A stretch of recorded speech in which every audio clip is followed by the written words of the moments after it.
Yaorana Sunshine, est-ce que tu as déjà entendu parler des Vimana?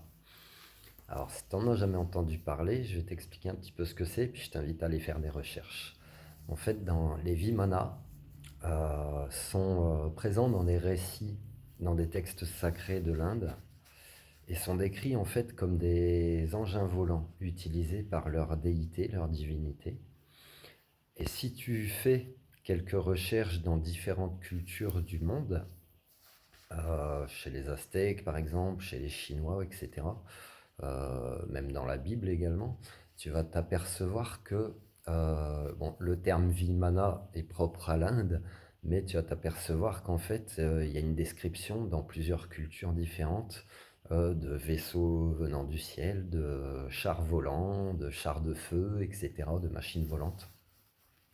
Et en fait, si tu prends un point de vue vraiment détaché, tu pourrais faire un lien entre les divinités, les religions et l'ufologie. L'ufologie, si tu sais pas ce que c'est, je t'invite à faire des recherches. C'est tout ce qui traite aux vies extraterrestres, donc en dehors de la Terre. Et en fait, tous ces textes font déjà mention, il y a plusieurs milliers d'années, tu as même des peintures rupestres dans certaines parties du globe, dans des cavernes, etc., où il est mentionné, il est fait mention par le dessin, même par la tradition orale chez les Indiens dans leurs légendes.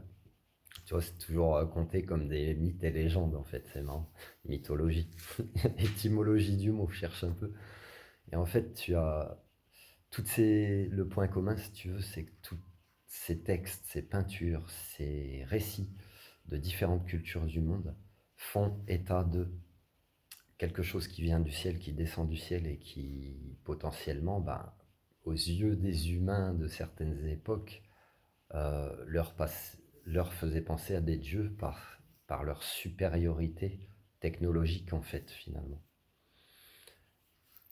Alors ça soulève pas mal de questions en fait, après ça fait des liens sur comment ont pu être construites les pyramides ou comment est-ce possible telle ou telle chose, les statues de l'île de Pâques qui viennent pas de l'endroit où elles sont, des choses comme ça.